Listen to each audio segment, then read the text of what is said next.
Good morning, friends. Welcome to another Word of Gord. We're continuing with the series, The Journey to Knowing.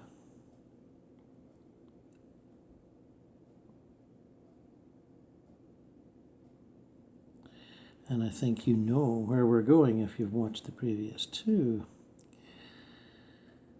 OBEJournal 2022, number 3.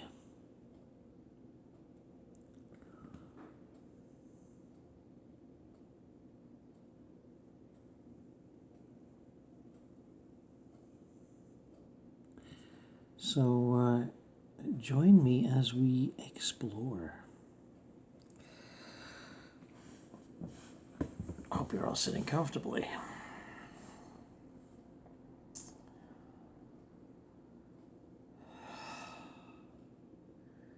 The earth-famous philosopher Plato has been attributed as saying that all knowing is remembering. And on my own explorations, I am more than inclined to agree. It is all remembering. And that remembering is predicated on the assumption that we have done some forgetting. And that, too, is borne out by my experience. In order to experience life and interactions at the, not just the physical level, but I would say the astral level too, one needs to forget one's greater being, the dimensions of one's greater being. Because when we know it all in potential, we can't really learn the bare, unignorable facts of the planes, especially the physical and the astral, that have dimensions and rules and borders and assumptions, expectations, and limitations. The astral, of course, does not have the limitations that the physical does. It's a great freedom once one passes to it, but it does have limitations that are a little more obvious when you explore carefully. It is a very emotional place. It is more or less run on the energy of emotion, which of course includes desire and ambition, but and when we are there, when we have passed from this physical life, or any physical life, we often look back and think, I could have been nicer. I could have been kinder. I could have been more loving. I could have been more flexible. And that opens us to a path of emotion where we are more kind, merciful, compassionate, loving, considerate, giving, and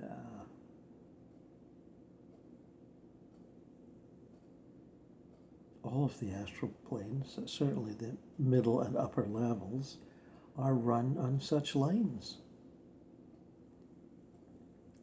And once one gives up and into that, it is a great freedom and leads the astral soul to an understanding of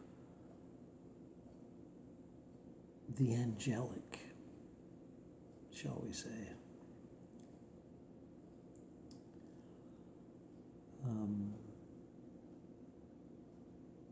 And that might not seem like a limitation, but when you move to the planes beyond, bit by bit, it is. There are areas of experience beyond emotion, beyond kindness, beyond unconditional love.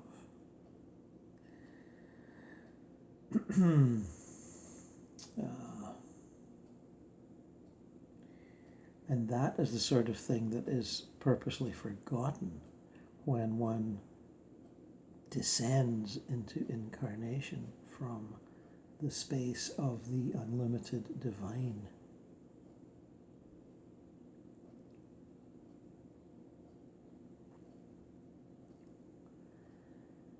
And when we leave spirit to incarnate, as we on our way down from divinity,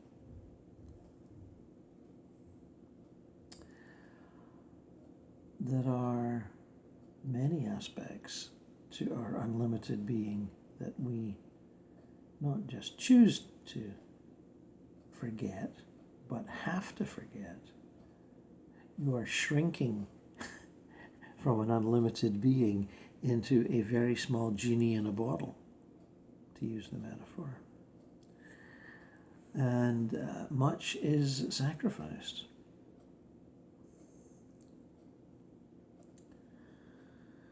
That monad, that higher self, that perfected being or seemingly perfected being from which we emerge regularly,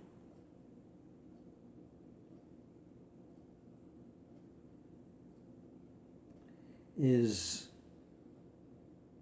or can be seemingly unknowable, although in my explorations, which some of you have shared in, it's more and more knowable. And its seemingly magical nature can in fact become almost normal.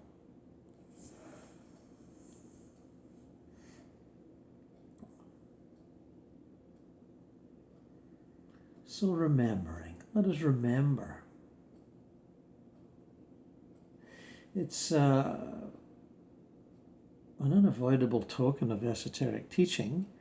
That's the sort of stuff that the churches and religions did their darndest to repress for a couple of thousand years, in order that we become obedient, pious citizens of the church and temple.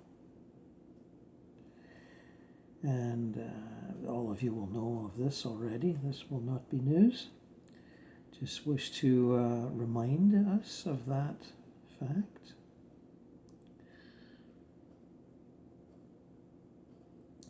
So, you know, one of the givens is the monad, the higher self's ability to project beams of its energy into all forms, not just the human.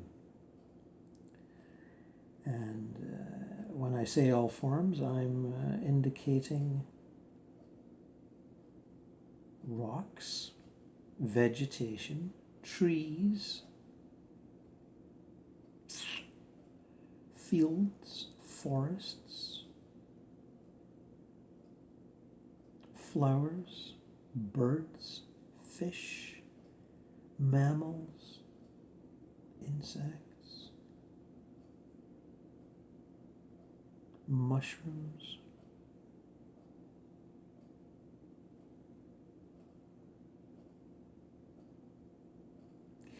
we have a taste of all of these forms as we progress through incarnations, some of which are very short, to more and more complex life forms. The small insect, the blade of grass, the snail, the amoeba, we move into greater and greater complexity.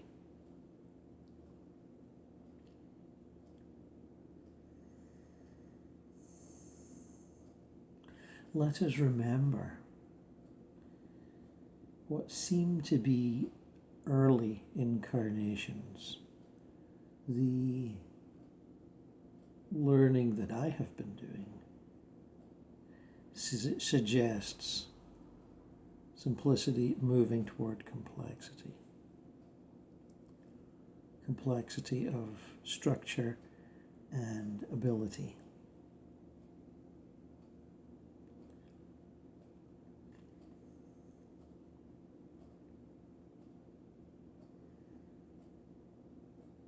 Can we relive the vibration of the little nature spirit in the blade of grass, which many experiencers have alluded to,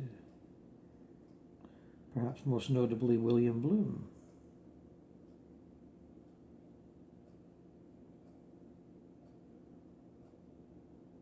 Shocking, perhaps, to think that every blade of grass has a little bit of a tiny spark of inner divinity. But it does. And we have been that once, twice, 3 times, whatever. Does the blade of grass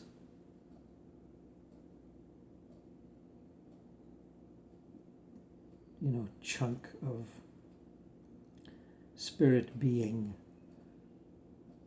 does it graduate to the field? I believe it does.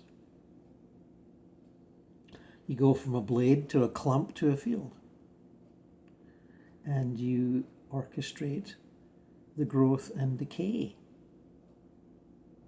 Or perhaps you would say you experience the growth and decay, which is seemingly orchestrated by itself.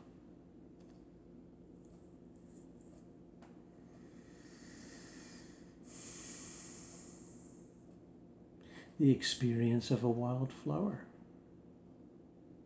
a more delicate and intricate beauty, a structure that requires even more supervision and embrace, I would say.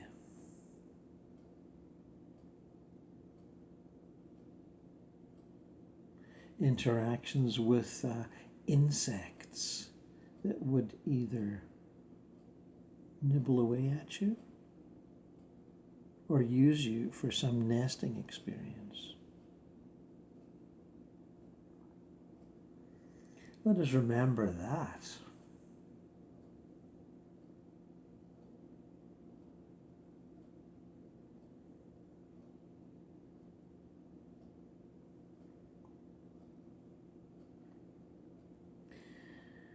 Let us become aware of bushes and hedgerows.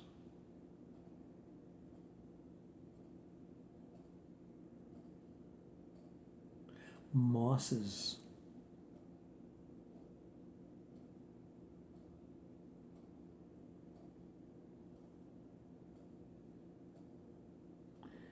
Mushrooms. Let us embrace those experiences which we may have touched upon on our journey.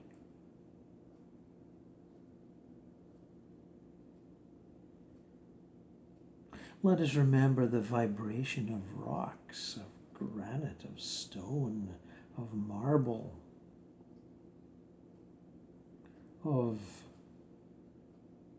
sandy boulders in deserts,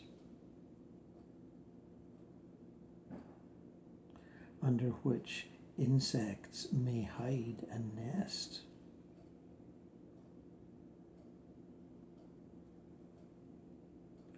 Let us remember all these limited forms fighting for a life, a continued life of nourishment and growth, all of which involves eating and digesting other life forms. the continuous process of eat and being eaten, which never ends.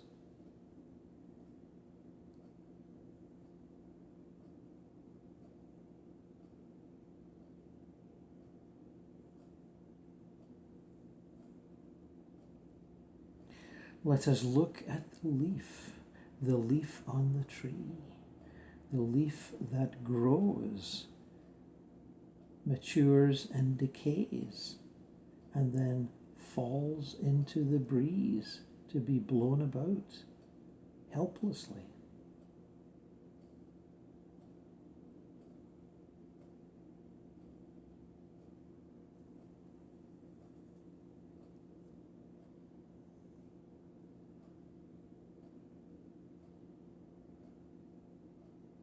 Let us remember the tree from which we came, that nourished us and expressed us, and stayed exactly where it was.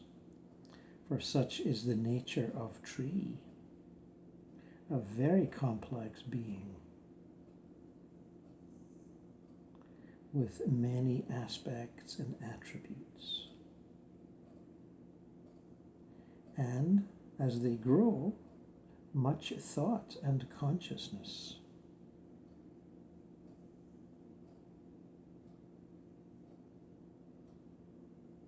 The more aged among them being akin to guardians of the planet that hold the soil together, that interact on many levels.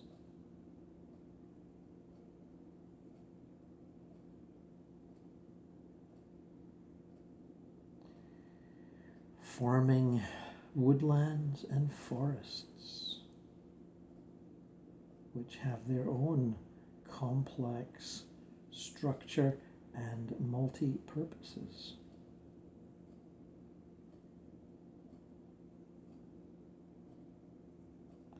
Which can, as you know, be studied for an entire lifetime or more.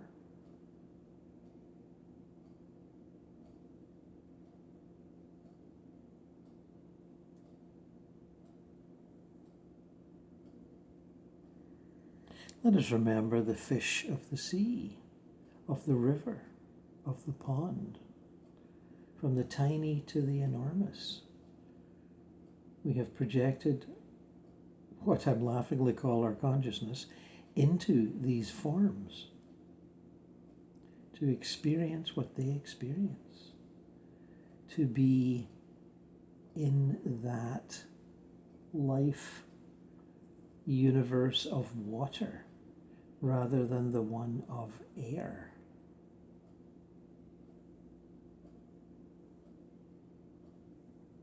That was our given. Water was our environment. Water was our life. Water was what spawned us and neglected us eventually as we disappeared into the belly of another fish. Fish upon fish upon fish.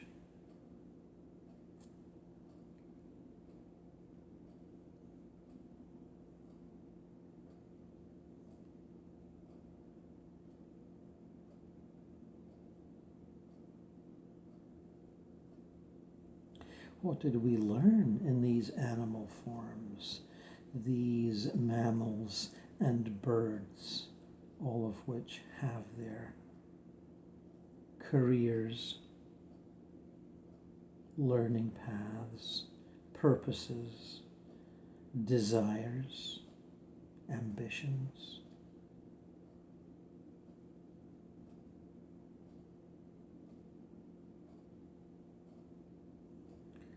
The behaviors they follow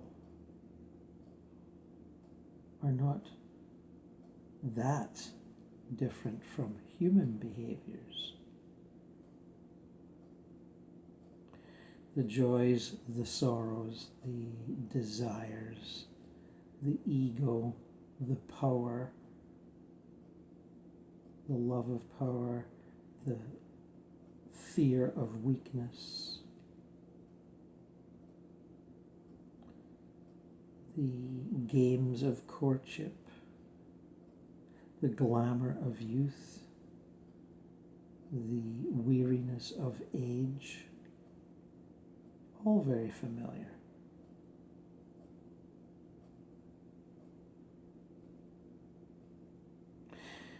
We learn to compete, we learn to play. And as we observe them now, little human scientists that we are, it can be difficult to distinguish the competitiveness and the learning from the play. It all seems like one, which on some levels it is. It's interaction of discrete forms with each other, discrete forms that have left the one in order to be a little separate one, just as humans are little separate egos, forgetting that they are a division of the one.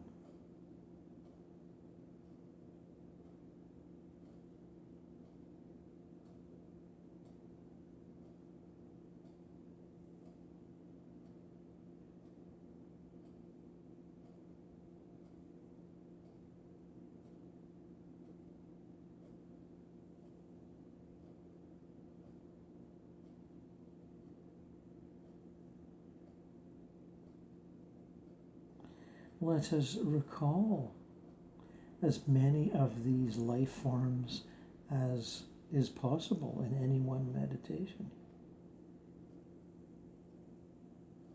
Let us remember what we are building, or if you care to say this, reassembling the complexity of the one within one's own consciousness. Realizing that the universe of experience and suffering is contained within us and is much more than what we perceive around us. The within and the without.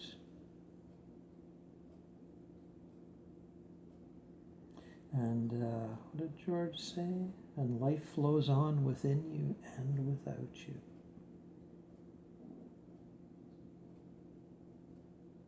Indeed it does. Life flows on within us and without us.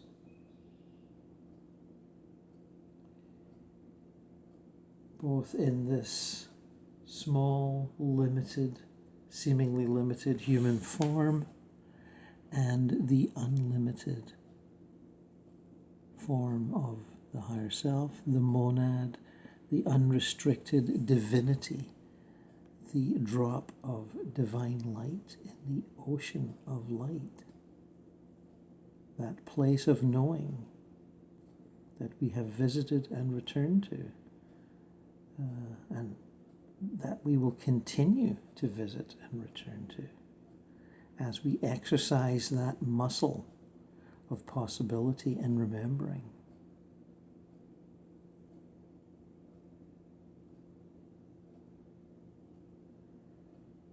We are not helpless. We are men.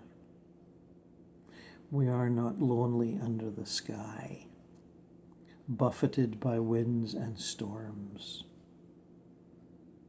fires and floods. We pass through all of this.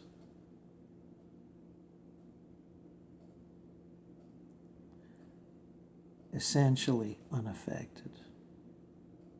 That core, that inner core, is unaffected.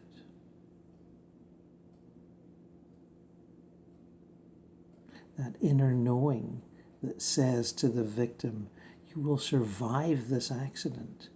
You will go beyond this fire. You will exit this flood and famine and recover.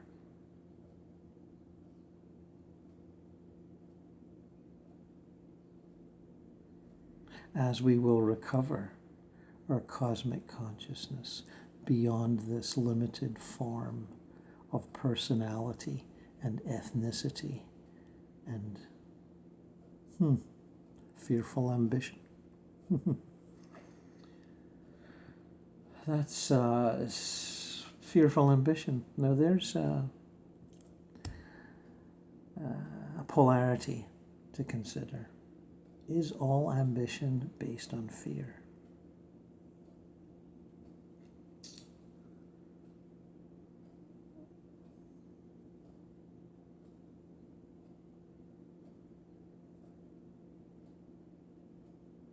Is all desire based on perceived lack?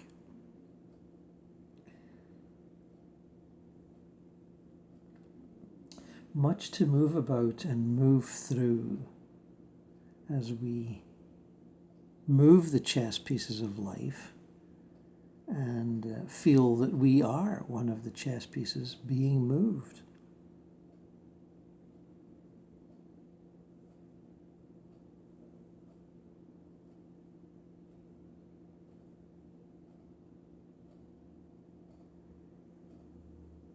And as we continue on this journey, the least we can do is wave to each other. Blessings, my friends. Be this a fruitful experience for you, as it was for me. And I will see you again soon. Remember to forget so that you can remember again later.